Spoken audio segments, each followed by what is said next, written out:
नमो नमः। छात्रों, आज हम शारदा पुस्तक के अंतर्गत पंचम पाठ सुभाषितानी के विषय में चर्चा करेंगे। सुभाषित शब्द बेटा दो शब्दों से मिलकर बना है। सु मतलब सुंदर और भाषित होता है हमारे वचन, हमारे सुंदर वचनों का संग्रह ही कहलाता है सुभाषितानी। पंचतंत्र तथा नीति शतक आदि से लिए गए इन श्लोकों को इस पाठ में हम चर्चा करेंगे। तो आइए इसके अंतर्गत हम प्रथम पाठ अपने प्रथम श्लोक के विषय में चर्चा करते हैं। आइए पढ़ते हैं।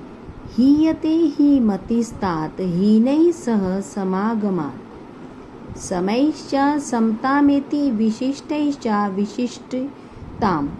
अर्थात यदि कोई व्यक्ति ही, इसका मतलब यह है हीनैः सह समागमात् मतिः, अर्थात हमारी मति अगर हीन व्यक्तियों के साथ रहे, अर्थात हमसे कम बुरे व्यक्ति जो होते हैं, जो बुरी सोच वाले व्यक्ति होते हैं, यदि हम उनकी संगत करते हैं तो हमारी मति भी बुरी ही हो जाती है, वैसा ही सोचने लगती है जैसा कि बुरे व्यक्ति सोचते हैं।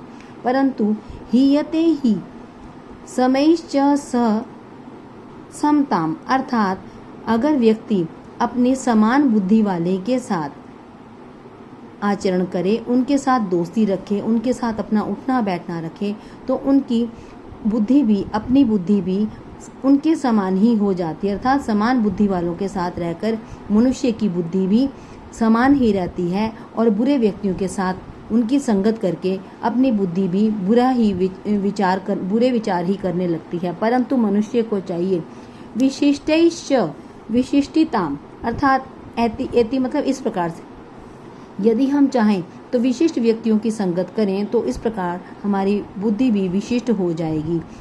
अर्थात इसका कहने का भाव ये है कि यदि मनुष्य अपने विचारों को, अपने आचरण को उन्नत शिखर पर ले जाना चाहता है, जीवन में सफलता की ऊंचाइयों को छूना चाहता है, तो उसे चाहिए कि विशिष्ट व्यक्तियों की संगत में रहे, ताकि उसकी बुद्धि में दिन प्रतिदिन उन्नति होती रहे और वह सफलता की ऊंचाइयों को छू सके।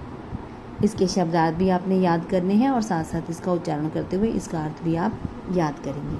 अगला श्लोक है बच्चों, गुणाः गुणगेषु गुणाः भवन्ति ते निर्गुणं प्राप्य भवन्ति दोषाः अस्वाद्यतोयाः। यहाँ बेटा ये शब्द गलत है, इसकी जगह सुस्वाद्यतोयाः। प्रवहन्ति नद्यः समुद्रमासाद्य भवन्ति अपेयाः, अर्थात गुणगेषु, इसका अन्वय है कि गुणगेषु गुणाः भवन्ति, अर्थात गुणगेषु गुणाः गुणा भवन्ति, अर्थात मनुष्य के जो गुण होते हैं गुणी व्यक्तियों के साथ और भी अधिक बढ़कर अपने प्रभाव को छोड़ते हैं। हमारे गुण गुणी व्यक्तियों के साथ यदि जाकर मिलें, उनकी संगत करें तो हमारे गुणों में अत्यधिक प्रभावशाली बनकर हमारे गुणों में वृद्धि हो जाती है। परंतु निर्गुण व्यक्तियों के संग उनका साथ करने से निर्गुण व्यक्तियों के दोष हम में आ जाते हैं और हमारे गुण भी दोष में परिवर्तित हो जाते हैं। ते निर्गुणम प्राप्य, अर्थात यदि हम निर्गुण व्यक्ति के संगत में रहते हैं, भवंती दोष है, तो हमारे जो गुण होते हैं वे भी दोष में परिवर्तित हो जाते हैं।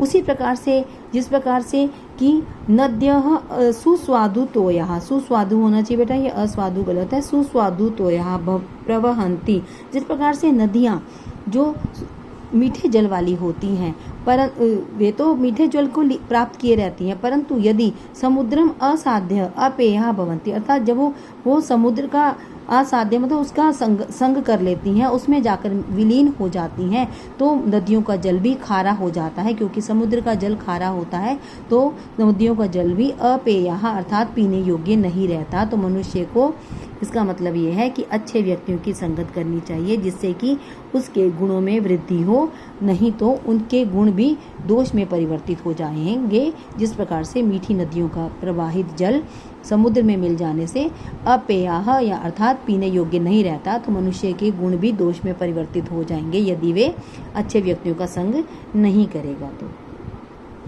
अगला श्लोक है बच्चों, प्राणाः यथा आत्मनो अभीष्टः आत्मनः अभीष्टः भूतानि अपि ते तथा आत्मौपमेयेन भूतेषु दयां कुर्वन्ति साधवः, अर्थात इसका अन्वय है कि यथा जिस प्रकार से आत्मनः प्राणः अभीष्टाः, जिस प्रकार से किसी सज्जन व्यक्ति को अपने प्राण और अपना आत्मसम्मान अत्यधिक प्रिय होता है, तथा भूतानाम अपीते, अर्थात उसी प्रकार उसे अन्य व्यक्तियों का भी आत्मसम्मान और उसके भी प्राण उतने ही प्रिय होते हैं, उतने ही अभीष्ट होते हैं। अर्थात साधवः, अर्थात जो साधन सज्जन व्यक्ति होते हैं, ऐसे आत्मौपम्येन